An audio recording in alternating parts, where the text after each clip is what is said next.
Hello guys, कैसे हो? King academy channel पर आपका स्वागत है। आज हम आपको कराएंगे प्राचीन इतिहास, और प्राचीन इतिहास में टॉपिक है भारतीय इतिहास में विविधता में एकता।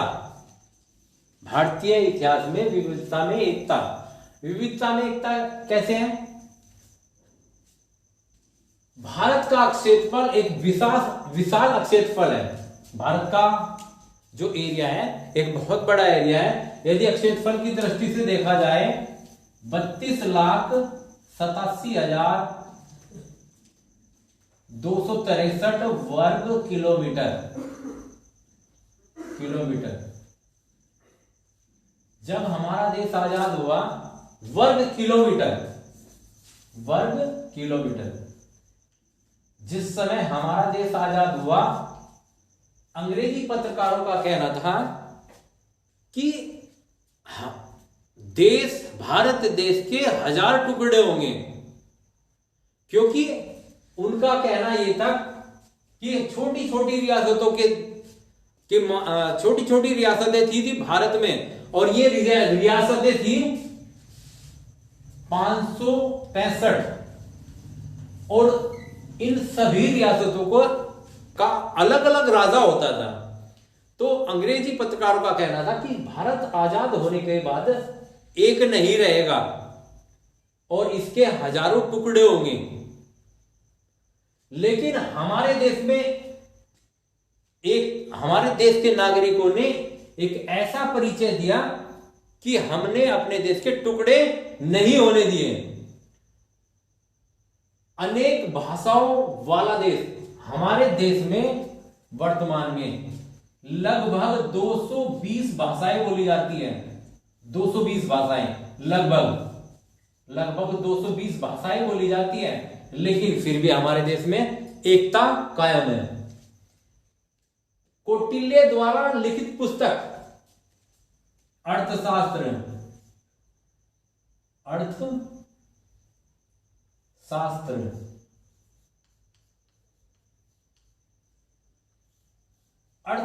में चाणक्य द्वारा, चाणक्य का नाम कौटिल्य है, और चाणक्य के द्वारा यह बोला गया कि पूरे भारत पर एक सम्राट का अधिकार हो तो भारत और अच्छा होगा, और उन्होंने ऐसा करके भी दिखाया। चंद्रगुप्त मौर्य को एक शासक बनाकर भारत के विशाल अखंड भारत का निर्माण किया। ईसा पूर्व 3री शताब्दी तक सारे भारत में प्रयुक्त होने वाली भाषा, ईसा पूर्व 3री शताब्दी तक सारे भारत में प्रयुक्त होने वाली मुख्यतः भाषा कौन सी थी? प्राकृत।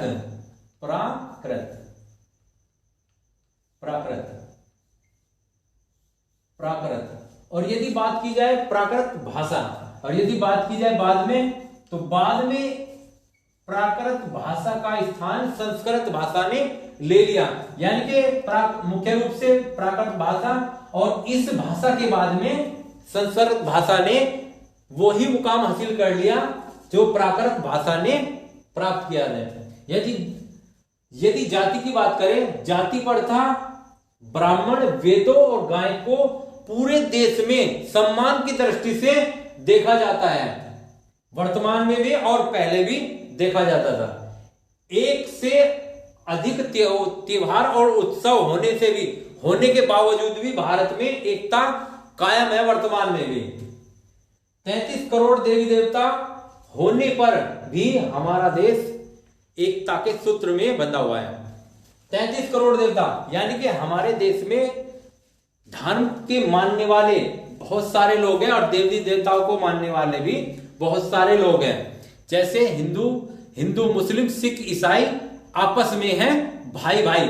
33 करोड़ देवी देवता होने के बावजूद भी भारत एक है। यदि देवताओं की बात करें तो जैसे डल्लू देवता है, उनको तो हमने गिनती में ही नहीं लिया, उसके बावजूद भी 33 करोड़ देवी देवता होने के बावजूद भी भारत एक है। यदि वीडियो पसंद आई तो चैनल को सब्सक्राइब और वीडियो को लाइक कर देना। धन्यवाद।